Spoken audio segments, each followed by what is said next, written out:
Welcome back. ഇന്ന് നമുക്ക് milk cake അഥവാ ട്രെസ്ലെച്ചേഴ്സ് എങ്ങനെ ഉണ്ടാക്കുന്നത് നോക്കിയാലോ. നല്ല ടേസ്റ്റ് ആയിട്ട് അത് കഴിക്കാൻ വേണ്ടിയിട്ട്. അപ്പം നമുക്ക് എങ്ങനെ ഉണ്ടാക്കുന്നത് നോക്കാം.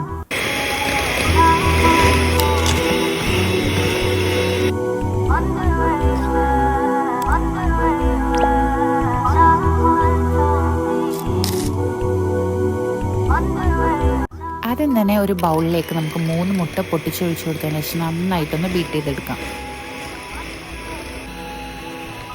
ഇപ്പോൾ ഏകദേശം നന്നായി ബീറ്റ് ചെയ്ത് വന്നിട്ടുണ്ട്. ഇനി നമുക്കിതിലേക്ക് 1 കപ്പ് പൊടിച്ച പഞ്ചസാര കുറച്ച് ഇട്ട് കൊടുത്തിട്ട് ശേഷം നന്നായിട്ടൊന്ന് മിക്സ് ചെയ്തിട്ട് നല്ല ഫ്ലഫി ആയിട്ടൊന്ന് ബീറ്റ് ചെയ്തെടുക്കാം.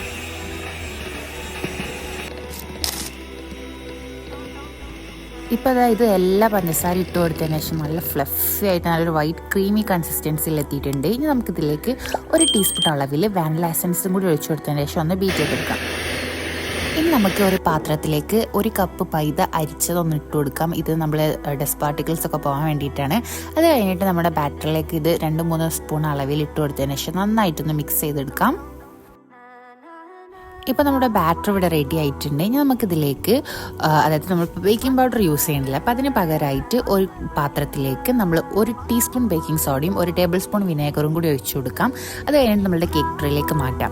ഇനിയിപ്പോൾ ഇവിടെ ഞാൻ ഓവനില്ലാതെ ഒരു പാത്രത്തിൽ ഒരു വട്ട് വെച്ചിട്ട് കുറച്ച് കല്ലുപ്പ് ഇട്ടിട്ട് കുറച്ചൊരു പ്രീ ഹീറ്റ് ചെയ്തിട്ട് ഒരു 10 മിനിറ്റ് പ്രീ ഹീറ്റ് ചെയ്തതിന് ശേഷം നമുക്ക് നമ്മുടെ കേക്ക് ട്രേ ഇതിലേക്കൊന്ന് ഇറക്കി വെച്ച് കൊടുക്കാം. 25 to 30 മിനിറ്റ്സിനുള്ളിൽ നമ്മുടെ കേക്ക് നന്നായിട്ട് കുക്കായി വന്നിട്ടുണ്ട്.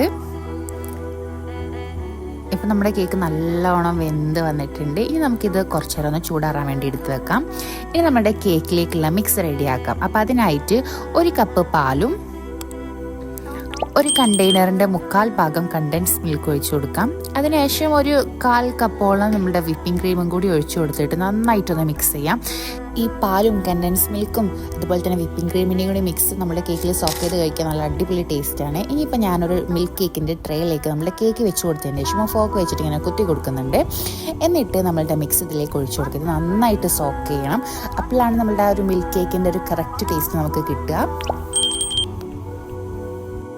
ഈ ക്രീമിൻ്റെ മിക്സ് നമ്മൾ ഫുള്ളായിട്ട് ഇതിലേക്ക് ഒഴിച്ചു കൊടുക്കരുത്. നമുക്ക് ഇതിലേക്ക് മിൽക്ക് കേക്കിലേക്ക് ഒഴിച്ച് കഴിക്കാനുള്ളത് കുറച്ച് എടുത്ത് വെക്കണം.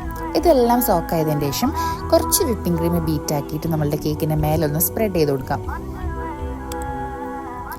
ഇത് എന്താ പറയുക, ഐസിങ്ങായി ഫില്ലിങ് നമുക്ക് പൈപ്പിംഗ് ബാഗിൽ വെച്ചിട്ട് ഇങ്ങനെ ജസ്റ്റ് ഒന്ന് പൈപ്പ് ചെയ്ത് കൊടുത്താലും മതി.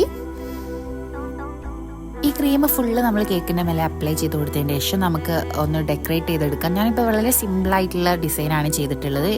നിങ്ങൾക്ക് ഇതിന് പകരമായിട്ട് നിങ്ങളുടെ ഇഷ്ടത്തിനനുസരിച്ച് ഡിസൈൻ ചെയ്യാം. ഇതിൻ്റെ മേലെ നിങ്ങൾക്ക് പിസ്താഷ്യൂ ഓർ ആൽമണ്ട് ഒക്കെ വെച്ച് ഡിസൈൻ ചെയ്യാം. എന്നിട്ട് ഈ കേക്ക് അറ്റ്ലീസ്റ്റ് ഒരു 2 hours എങ്കിലും ഫ്രിഡ്ജിൽ വെച്ച് ശേഷം തണുപ്പിച്ചതിന് ശേഷം മാത്രം കഴിക്കുക. അപ്പോഴാണ് ഈ കേക്കിൻ്റെ കറക്റ്റ് ടേസ്റ്റ് കിട്ടുക. കേക്ക് കട്ട് ചെയ്തിട്ട് നമ്മളുടെ പാൽ മിക്സും കൂടി ഒഴിച്ച് കഴിക്കുമ്പോഴാണ് മിൽക്ക് കേക്കിൻ്റെ കറക്റ്റ് ടേസ്റ്റ് കിട്ടുക. അപ്പോൾ നിങ്ങൾ ഈ റെസിപ്പി ട്രൈ ചെയ്യുമെന്ന് വിചാരിക്കുന്നു. ട്രൈ ചെയ്തിട്ടുണ്ടെങ്കിൽ കമൻറ്റ് ചെയ്യുക. വീഡിയോ ഇഷ്ടപ്പെട്ടിട്ടുണ്ടെങ്കിൽ ലൈക്ക് ചെയ്യുക, ഷെയർ ചെയ്യുക, സബ്സ്ക്രൈബ് ചെയ്യുക. താങ്ക്